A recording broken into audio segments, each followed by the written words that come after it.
Imagine your job is to track down and capture wild or exotic animals like tigers, lions, and bears. That's just what our next guest has done for many years. Tim Harrison, an Ohio public safety officer, is also the star of a new documentary that's coming to Cincinnati theaters next weekend called The Elephant in the Living Room. Appropriate title. Thank you and welcome. Well, thank you for having me this morning. Well, you have been kind of part of this big debate, too, in the state of Ohio about wild animals and people keeping them in their homes, in their backyards. What is this movie going to show us? Well, the movie's going to show you what the subculture is about getting these animals, because it's going to show you it's not taking sides. The documentary is done so well that it just shows you the people that have these animals. It shows you myself going through what I have to go through a couple-year period of time. The filmmaker Michael Weber followed me, and it just shows myself and another gentleman who owned African lions in his backyard kind of colliding in the middle.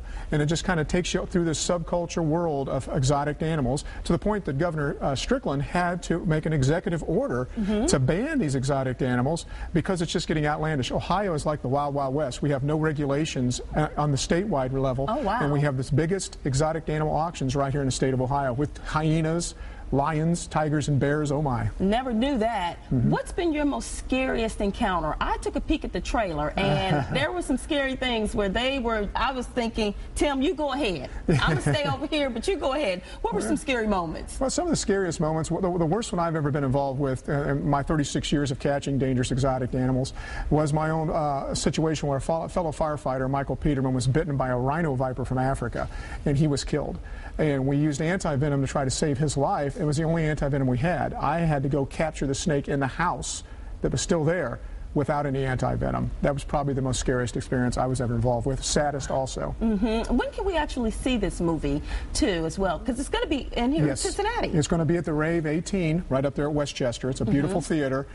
Please come up and check it out. It's going to start this coming up Friday, and it's a 7 o'clock showing. I'll actually be there for the 7 o'clock showing on Friday and Saturday night, myself and the filmmaker Mike Weber, to answer any questions afterwards. Okay. And we've won all kinds of awards across the country. Been to about 50 international film festivals, won 4. And Michael Moore chose it as his documentary of the year this year, as he said it's one of the most unique and unusual documentaries ever made. Okay. So please get on theelephantinthelivingroom.com. Check out the trailer. Once you see the trailer and see where we've been, you're definitely going to come see the movie. I definitely want to come and see it, too. Thank you so much, Tim. We appreciate a preview of it. And we're so glad you made it here safe and sound as well, with dealing with those animals. Thank you. I think it's more dangerous driving on the interstate than dealing with these animals. If you say so, Tim. Thank you so much. Thank you.